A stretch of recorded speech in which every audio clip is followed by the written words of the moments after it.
Okay. Okay. All right, welcome to our How to Eat Healthy for Your Family class. Again, has anyone made guacamole since the last time that we met? No. Oh, man. Well, today, what I would like to engage you all in is a conversation about some healthy snacks for your kids. So most kids have to pack a lunch to go to school, and I know that in our house it's easy to go to Sam's Club once every other month, stock up on snacks, and then just put a variety of snacks in a lunchbox and you're good to go. So what I want us to look at today is, are those pre-packaged, processed, kind of pre-proportioned snacks really good for your toddler? They're certainly marketed for and size proportioned for toddlers, but what I really want us to look at today is based upon some of the nutritional data that's available to take a look at these snacks and to identify what really is the best, pre-packaged kind of snack, and then also for us to be able to explain why, based upon these standards that are provided by, some leading health experts.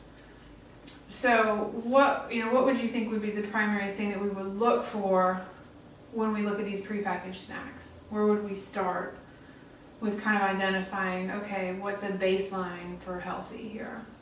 I would think or suggest looking at the ingredient list first.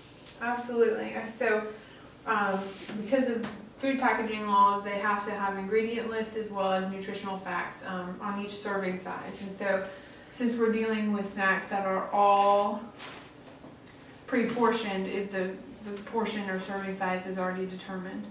So what I'd like to do today is to ask you all to take 4 different snacks that I'm going to provide to you.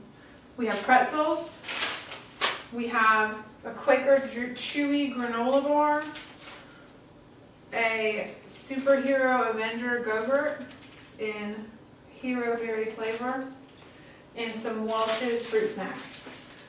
So what I want you to do is to kind of look at these snacks and kind of explore the nutritional facts for each of these, and then cross-reference that with, you can choose one of the daily nutrition guides from either the USDA, the Academy of Pediatrics, or the National Library of Medicine. So look through those, and then you can determine, based on the definition of healthy diet that you choose, where these snacks kind of fit into that, and if they are really a good part of a nutritious daily diet for your kid or child.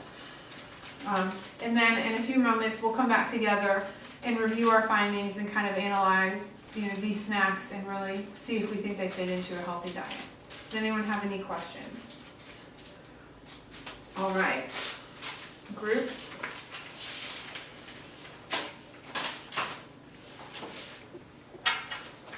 So you can look at this one is good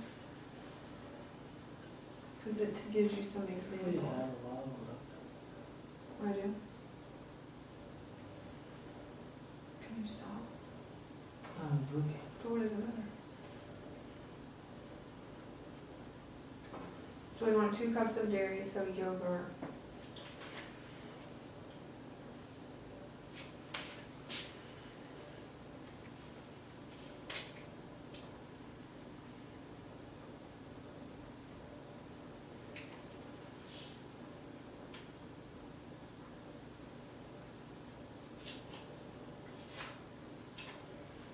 So that the yogurt fits in, right? I guess. Does the fruit count?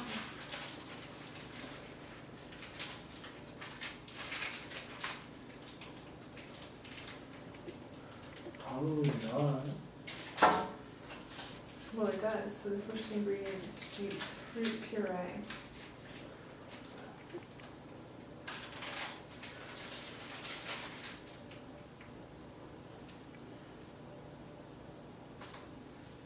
And then grain.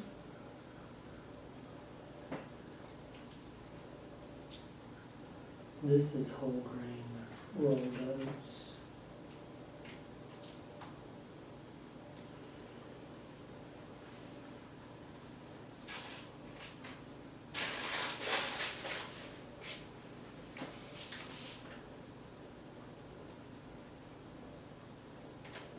Can you read all the ingredients?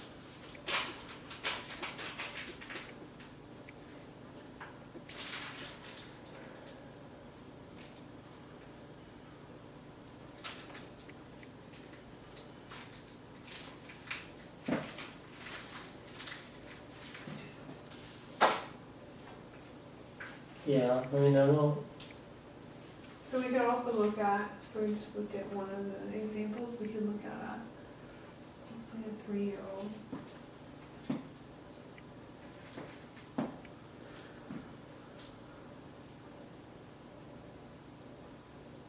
So that's not really the nutrition aspect.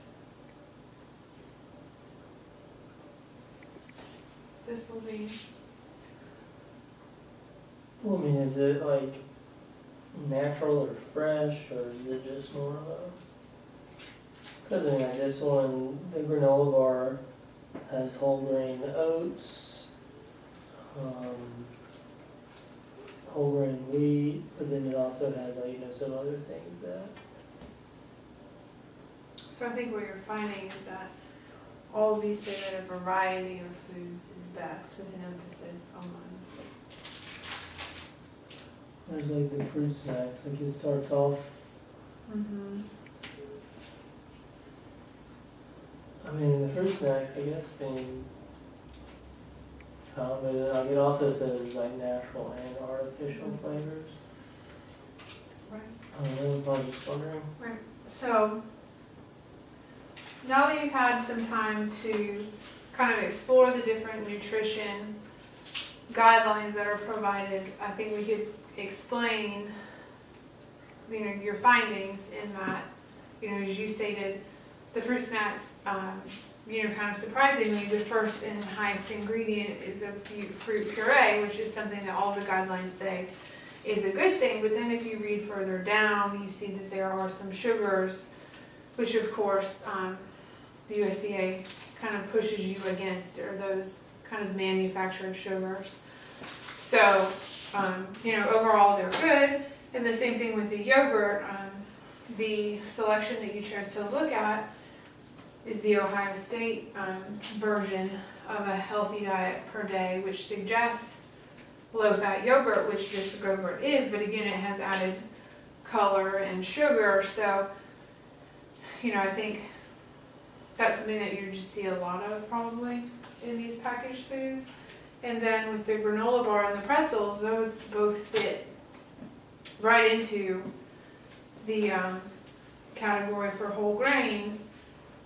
So would you say that when you're kind of evaluating these snacks and explaining their healthiness, you would say that they probably all fit somewhere on the scale for a nutritious diet throughout the day? Yeah, I think they all seem to check a box or so, as long as if you continue to mix it up with other varieties. Honestly, I don't think it would be healthy this to be your sole intake. Right. What about macaroni and cheese being your sole intake? Well, it fits the dairy aspect. It's got some cheese, and it fits the grains. Mm-hmm. Some noodles. It's probably got some milk in it, so it's probably not bad. That's right. So I think overall, what we're finding is that just like with an adult diet, a youth diet should really include a lot of variety of grains, vegetables, healthy, starches, healthy fats, vegetables, fruit. And I think sometimes that's harder to do with young people who maybe have pickier taste buds, or, like my child only likes marshmallows from Lucky Charms and mac and cheese. So it's difficult sometimes to integrate things into their diet. But I think that what we have found today is that, from our small source of selected prepackaged snacks, that maybe they're not the best thing. It's not as healthy as eating, a cup of spinach or, an apple, but there's certainly some health benefits to these snacks in the appropriate portion size, and they can definitely, complement a diet. So hopefully you all have learned that, now you have kind of a basic understanding of what a toddler's plate should look like throughout the day. So when you are preparing their lunches or their snacks, you have kind of an understanding of maybe what to look for as far as your ingredients and your nutritional facts when you're at Sam's Club or Publix picking out some menu items. Do you have any other questions as it relates to this? Yes. Obviously it's easy to buy a lot of these, I guess, processed type of foods. So are the processed foods, as long as the ingredients are, match up, or they're equally as good for your diet as, I guess, trying to fix like a fresh cup of fruit for a diet? I mean, I think that, I'm not a dietitian by any means, and I think fresh probably is always preferable. But I also know that, we have the FDA that regulates everything that we eat. So if there are ingredients, that maybe you can't pronounce, or some things that you don't recognize on a food label, doesn't necessarily mean that it's bad. I think it's just, again, important to look for balance, probably. I would think that personally, if you can eat something fresh and unprocessed, it's probably better for you. But obviously that's not, the case or the scenario in the real world, or when you're dealing with young people with picky taste buds. But hopefully you all kind of can take something away from this, and as you go about your weeks and your meal prep for your little ones, you can have a better grasp of understanding what some good choices are based on what we've looked at. And hopefully you'll find it helpful, and your little ones will like to eat some healthy stuff. Well, thank you for helping me.